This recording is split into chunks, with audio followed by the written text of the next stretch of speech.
Yuraverchi, mana shu yerda bo'lsa kerak o'zi ham. Aytdim-ku, mana shu yerda ekan, hormang aka. Salomat bo'ling. Telefon qilsak olmaysiz-da, bir ishimiz bor edi. Assalomu alaykum. Tekizlab qo'yasiz-ku, mana yer tayyor qilib, ha? Ha, men toshboshlarni chekaroq qilib, kelinglar. Keldik. Elzar ham mana shu yerda ekan, o'zi assalomu alaykum. Bu Saidakbar jiyanimizni bir sovg'asi bor ekan sizlarga, aka.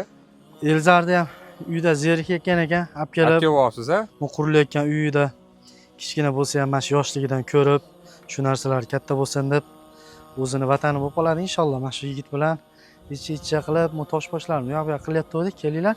Mo jindi bir sizga Elzarga sovg'amiz bor edi ekan, Saidakbar ukamizda, ko'ringchi. Nima bu? Mashinami bu? Nima bu? Bu o'nchag'am emas, kapelka bu. Yoshligimdan to'plab yurgan. Hayitda to'plaganman. Kimdir energiya ichib tashlab ketganda olib, terib metalomga topshirganman, shundan pul yiqqan. Allohu akbar. Mashalloh. Alloh rozi bo'lsin. Elzar, uy qurilishimizga mashakeng ukamizga yordam olib ketdi. Alloh rozi bo'lsin. Mashalloh. Alloh taolo sizni ham bu yaxshi, sahiy ishlarda Alloh taolo bardavom qilsin. Sizni bir yaxshi yigitni o'stirgan ota-onangizga rahmat. Alloh qilgan ehsoningizni o'zi qabul qilsin. Mashalloh. Haqiqatan bu go'zal.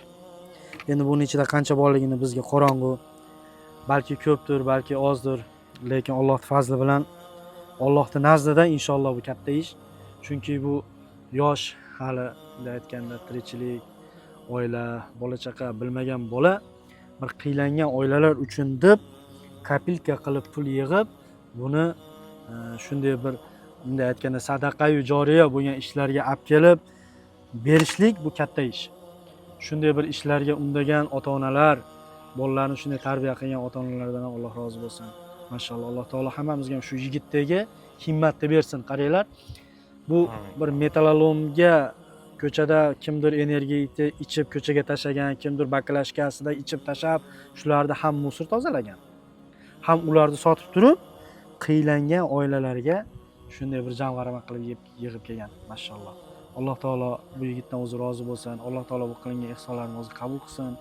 Alloh taolo bu yigitni o'zi katta bir solih zotlardan qilsin, olimlardan qilsin. Alloh taolo sizni ham jigarim. Alloh taolo sizni ham doim berguvchi qo'llardan qilsin. Mashalloh. Alloh taolo hammamizni ham shu Elzar yigitimizni, o'g'limizni uyini bitirib, esalama shu tez kunlarda uyini topshirib berib yuborishlikni Alloh taolo siz bilan bizga nasib qilsin kamolni. Sizdan ham Alloh rozi bo'lsin uka. Shuncha ishingiz turib, boshqangiz turib, shu elni xizmatidan qolmay, biz bilan ham yelkama-yelka bo'lib kelishdi. Alloh taolo doim sizga ham nasib qilsin. Mashalloh. Biz juda ham xursand bo'ldik. Biz endi nima deb ketamiz? Alloh taolo hamma bir shunday bir solih amal ish qilayotganlarni Alloh taolo qilgan amallarini o'zi qabul qilsin. Alloh taolo qolgan bir qalbiga tukib qo'ygan aka-ukalarimizni ham qalblarini yumshatib, shunday bir berasham qo'llardan qilib, Alloh taolo shu ishlarga o'z hissalarini qo'shib qolishini Alloh sizlarga nasib qilsin. Bu uchun sizlarga biz o'z nomerlarimizni takrorlab ketamiz. 0558 bilan 088 400 raqamida M-Bank bor va mana shu nomerga aloqaga chiqib, yeringizni qilib solib qo'ysangiz ham bo'ladi. Aka-ukalar, Alloh taolo siz bilan bizni bu ishlarda o'zi sobit qadam qilib, bu ishlarni tezroq bitirib, egasiga topshirib olishingizni Alloh bizlarga nasib qilsin. Assalomu alaykum va rahmatullohi va barakotuh.